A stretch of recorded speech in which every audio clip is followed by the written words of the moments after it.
Hey everyone, good afternoon. Just a few items here to pass along at the top and then happy to take your questions. So today the United States announced plans to expand 4 new sites in the Philippines under the Enhanced Defense Cooperation Arrangement following the Secretary's visit in February.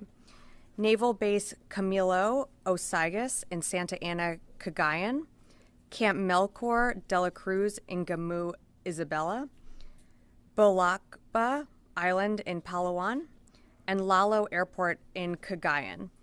In addition to the 5 existing sites, these new locations will strengthen the interoperability of the United States and Philippine Armed Forces and allow us to respond more seamlessly together to address a range of shared challenges in the Indo-Pacific region, including natural and humanitarian disasters. The Department of Defense will work in lockstep with the Philippine Department of National Defense and Armed Forces to rapidly pursue modernization projects at these locations. The United States and the Philippines have stood shoulder to shoulder as friends and allies, and for far more than 7 decades, unwavering in treaty commitments and our shared vision for a more peaceful, secure, and prosperous region. And before I get to questions, I just want to congratulate one of our very own, Idris Ali, on his engagement this weekend. So congratulations to you. And with that, I will take your questions. I'll start with Associated Press. Okay, thanks for doing this. One question on the announcement. So what, if any, additional U.S. military assets would be moving in to help develop these bases? And then secondly, on the spy balloon, can you give us an update on what sort of intelligence the U.S. has been able to gather from the balloon, and speak to reports that the balloon was able to transmit intelligence back to China that the U.S. could not prevent? Sure. So I'll take the first, your last question first. So on the balloon itself, right now, the FBI is the lead, still assessing the parts that we were able to recover from the balloon. As we mentioned early on when we first started tracking the balloon, we do know that the balloon was able to be maneuvered and purposely driven along its track, but not going to get into specific sites it was able to hover over. But what we did do is take precautionary steps to limit the intelligence value that it would be able to collect. And you know, again, we took steps to protect our own military installations from foreign intelligence collection. And I'm sorry, I think you had another question on the balloon, but I just didn't remember the second part. It was on the being able to transmit to China. Sure. And were you able to prevent intelligence from some of these sites from China being able to collect from the balloon? Because of the steps that we were able to take, we were able to prevent transmission of certain aspects of our sites to be transmitted, just because of the precautionary steps that we were able to take. But in terms of transmission back to the PRC and what was able to be transmitted back, I just don't have further information for you at this time. As of right now, we're still doing an assessment of what exactly the intel was that China was able to gather, but we do know that the steps that we took provided little additive value for what they've been able to collect on from satellites before.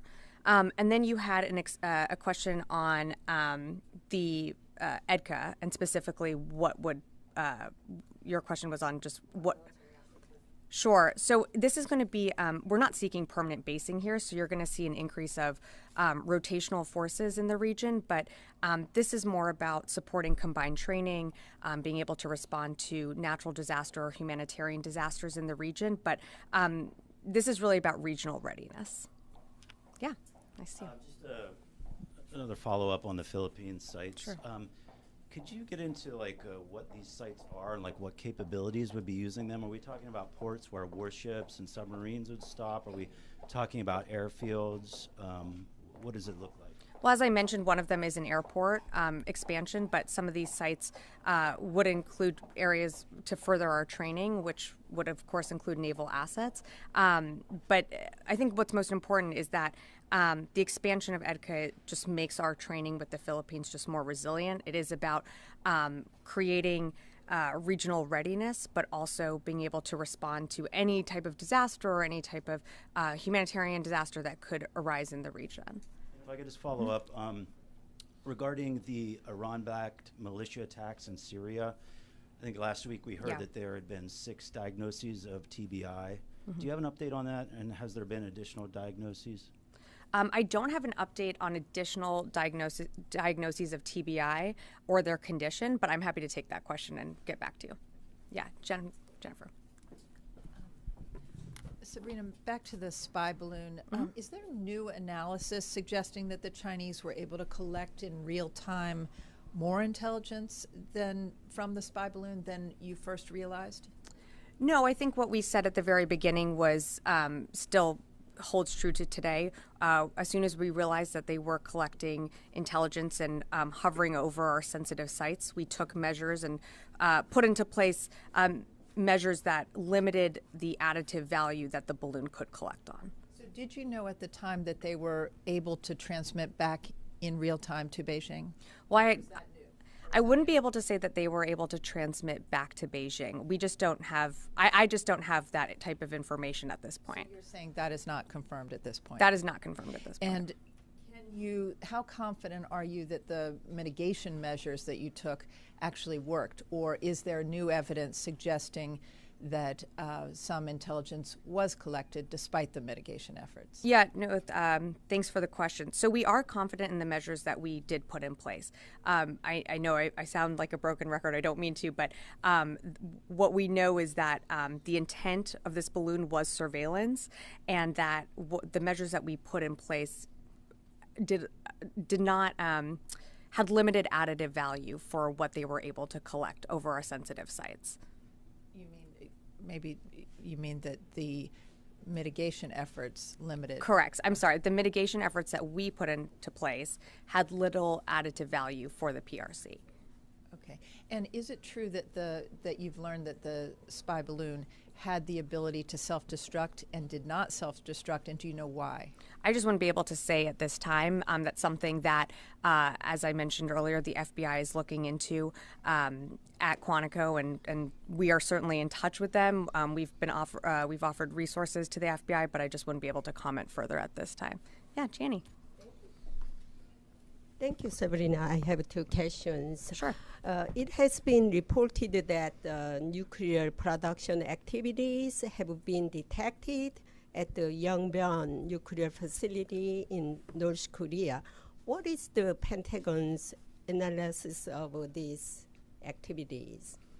Thanks, Janie, for the question. So I've seen the reports of that, but I just don't have anything to add at this time. We continue to monitor things that are activity in the DPRK, but I just don't have anything further to add into those reports. Okay, this kind of feeling, do you see North Korea conduct another nuclear test soon? That's your view. We haven't seen any indications right now. Again, we continue to monitor testing and activities of the DPRK. But our end goal here is the denuclearization of the Korean Peninsula, as you know. And so I just don't have more to add at this time. Last question. Okay. North Korean Kim Jong-un's sister Kim Yo-jong warned President Zelensky of Ukraine, and that the United States nuclear umbrellas is useless, and Kim Yo-jong actively defended Russia.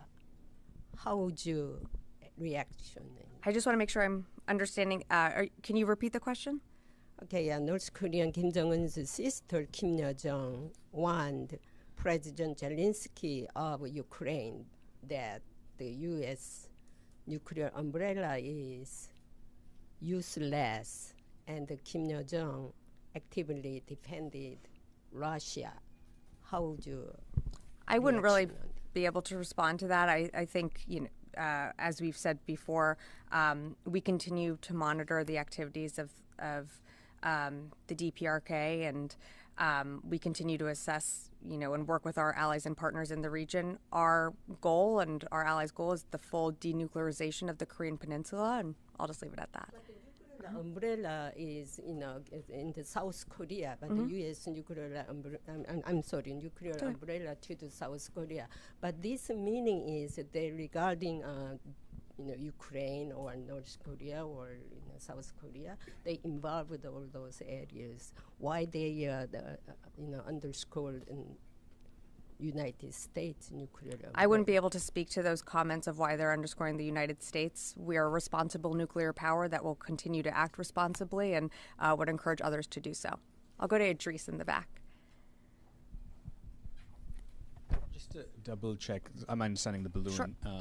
You can confirm that there was real-time transmission back over military bases, right? I cannot confirm that there was real-time transmission back from the balloon back to the PRC at this time. Specifically. Correct. I cannot confirm that. And your at this analysis is ongoing on that. Correct. Okay. And then just a separate topic on Syria. Have there been any more attacks on U.S. forces over the weekend? And has the U.S.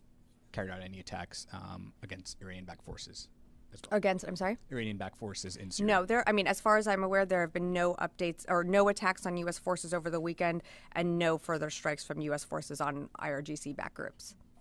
I'll come to Laura and then go to Matt. Oscar, Laura, over here. Right here. Yeah. One day we will be back in the PBR, but today is not that day. That'll be a good day. Yeah. So 2 questions. First of all, follow up on the spy balloon. Sure. Is it possible that China could have collected sensitive information from military sites before you put these measures in place? Was there time for that to happen? And then secondly, on the Philippines, you mentioned modernization projects. Could you say more? Could you be more specific about what these entail? On the modernization products or projects, let me take that and get back to you just to get you some more specifics on that. On the balloon and on your first question on being able to collect data over military sites. I mean, you have to remember that we started tracking the balloon around January 27th. So when the balloon was coming over and up through the United States, dipped into Canada, and then dipped back down, we were already taking precautionary measures at this time to mitigate any type of intelligence collection that the balloon would be able to pick up. And I think by that point, we had already identified that it was a PRC-affiliated balloon. So I think the measures that we put in place certainly limited what the PRC was able to collect, and that was on due diligence on our part. You were able to predict the path of the balloon, so you knew what it was going to go over? I don't think we would say that we were able to predict the path, but we were following the balloon. And as it did traverse over sensitive military sites, and as we mentioned early on when January, early February, we did see the balloon begin to hover over military sites. That certainly gave us pause. And re-entered the United States, correct. Right? Okay. Yeah. When it dipped back down through Canada. Yes. Rio. I'm sorry, and then Matt, I'll come back to you. Thank you. Hi, thank you very much. I want to follow up about the new locations that the U.S. and the Philippines agree on. The 3 out of the 4 new locations are in the Luzon Island, which is very close to Taiwan. So how much do you assess such new locations will help enhance the U.S. ability to respond to a contingency in the Taiwan Strait? Well, this is more about regional response, regional readiness.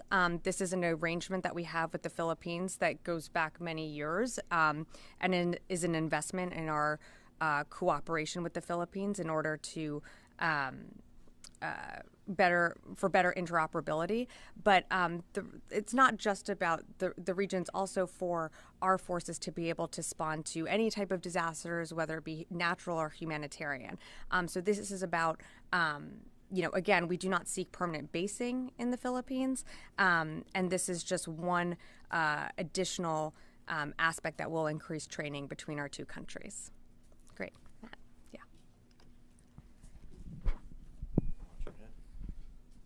Thanks, Sabrina. I just had one quick one on the balloon.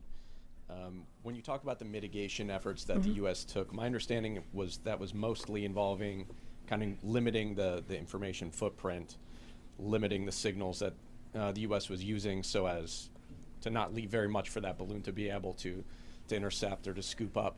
Can you say whether there were also efforts to intercept any outgoing transmissions from the balloon as it maybe tried to transmit back to Beijing? That's a great question. Unfortunately, that gets into our intelligence capabilities, which I just wouldn't be able to speak to on that front, so I'll just leave it at that. Yeah. Dan. And then. Thanks. Just on the balloon. When you say that you can't confirm that it was transmitting, the balloon was transmitting back to China, is that because that's classified, or that's because the Defense Department does not know, cannot determine that? That's a great question. That's something that we're analyzing right now. That's something that we've been looking into. That's why we're doing some of the analysis at Quantico, and I just don't have an update for you on that just yet. So when do you anticipate this assessment would be wrapped up? I don't want to put a timeline on anything, as that could take a while, but it's certainly something that we can get back to you on. And is it still possible that as you go back over old data using the information you now have since that incident, that there were other balloon flights in U.S. airspace that have not so far been recognized or publicly acknowledged? Well, we did mention at the time there were previous balloons in and around the United States and during the previous administration. Is that what you're referring to? Or? Yes, you did acknowledge a certain number during the Biden and Trump administrations. Yep. I'm asking, were there more flights that you've since recognized, or you think you might recognize as you go over old data? Not that I'm aware of. I think that's all that we assessed, and I don't have any other data to indicate otherwise, but it's certainly something that we continue to assess, and that's how we knew going back that we did see 3 incursions during the Trump administration and then 1 at the start of the Biden administration. So if you could would it be possible for the Defense Department to release more information about the previous flight during the Biden administration? Exactly what happened? What was the response? Were you aware that it was a Chinese airship? Did you believe it was a Chinese balloon? I think during this time earlier this year we did give you some of those details. So I'm happy to go back and find out if there's any more that we can release at this time. But I just don't have anything more to share at this moment. Sorry, and then I'm going to throw you one more separate. I hope it's a balloon question. It's not balloon, okay. Sadly for you. East China Sea. Japan said that it documented sort of a record number of hours of incursions by Chinese vessels and aircraft in and around the Senkaku Islands. Yeah. What's your assessment of what's going on there, and how concerned are you about that? Well, I'd refer you to those nations to discuss their ship movements, but from here at this podium, and the Secretary has spoken about this, we've been clear on our concerns regarding PRC escalation and provocation, particularly in the East China Sea and South China Sea.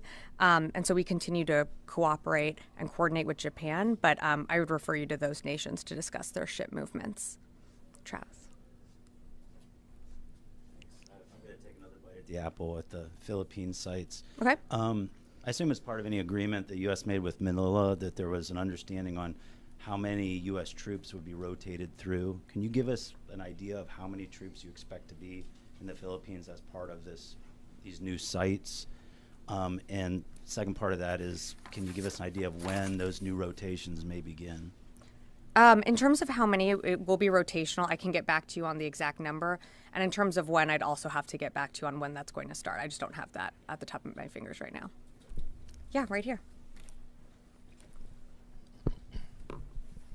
Thank you, Sabrina. Yeah, nice to see you. Regarding to Syria, the decision to extend the deployment of the George H.W. Bush carrier strike group near Syria. What your assessments that lead you to put that carrier strike still there near Syria? And do you have any plans to change your footprint inside Syria? Thank you. So I'll take the last question first. No plans to change our footprint at this time in Syria. In terms of why the USS George H.W. Bush carrier was repositioned, I mean, as you saw, we saw increased attacks from IRGC-affiliated groups targeting our service members across Syria. And so as a precaution, We did move the carrier to be slightly closer, but it's still in the purview of UCOM. But it was in response to, of course, what we saw as increasing attacks on our service members in the region. Yeah, of course. Right here in the back, and then I'll come back to Mike and wrap it up. Thank you for taking my question. Regarding the air defense agreement reached last week, Nordic air defense agreement between Norway, Sweden, Finland, and Denmark, how do you think this will impact U.S. DoD Arctic security strategy, and when might we be able to see the Arctic security strategy, DoD strategy? Sure. This is a partnership and an agreement with friends and allies, and something that we, will strengthen our country's cooperation together. I'm happy to get you more on the agreement itself, but that's all I'll really say for now at this time. Yeah, sure. Sabrina, just a clarification on George W.H. Bush. So that ship was actually close to Turkey during the coup, during the earthquake efforts. And would you say that it changed its position, coming closer to Syria? That's one. And also, it was also on way back to San Diego. Do you think that it changed its schedule and extended its schedule in Mediterranean? Yes.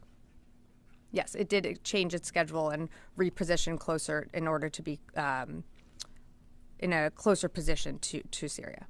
And then is there any time, like for how long it changed its schedule to? I'm not going to get into more specifics on the timeline, but what I can say is that we are taking precautions, of course, to protect our service members, as we saw an increase in strikes on our bases and or our facilities and our service members in the region. I'm going to go to. Would you rule out that this is only because there were some strikes or attacks against U.S. forces, but has nothing to do with the possible potential contingent action against Iran in case Iranian regime goes ahead with its nuclear program? This was about the attacks that we saw on our service members in the region and response to that. Yeah, Mike. The British Defense Ministry is assessing that General Gerasimov's tenure in Russia as the chief of the general staff there may be shaky owing to Russia's failures in the Ukraine. Is that a viewpoint that's shared here in the Pentagon? I wouldn't be able to say one way or the other. Shaky, I'm not sure is the right word. I think we've certainly seen failures that the Russian military has not been able to execute on the battlefield, and failures in their command and control. I wouldn't be able to speculate on Mr. Gerasimov's future. I would leave that to the Russians to do instead. Or that. All right. Thanks all.